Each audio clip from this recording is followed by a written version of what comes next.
KPS 119 Karachi garbi में MQM के उम्मीदवार की कामयाबी के मामले पर इलेक्शन कमीशन के 2 रुकनी कमीशन की समाअत के दौरान बाबर ऐवान और फरूख नसीम के दरमियान तल्ख जुमलों का तबादला हुआ, जिसके बाद कमीशन समाअत छोड़कर चला गया। आपको अपडेट कर रहे हैं कि KPS 119 कराची गरबी में MQM के उम्मीदवार की कामयाबी के मामले पर इलेक्शन कमीशन के 2 रुकनी कमीशन की समाअत के दौरान बाबर ऐवान और फरूख नसीम के दरमियान तल्ख जुमलों का तबादला हुआ, जिसके बाद कमीशन समाअत छोड़कर चला गया और बाबर ऐवान की गुफ्तगू के दौरान फरूख नसीम मुसलसल टोकते रहे। जो बाबर ऐवान की जानिब से कहा गया कि जो कराची में करते हो वही यहाँ करना चाहते हो।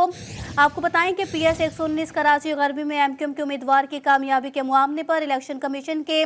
2 रुकनी कमीशन की समाअत के दौरान बाबर ऐवान और फरूख नसीम के दरमियान तल्ख जुमलों का तबादला हुआ।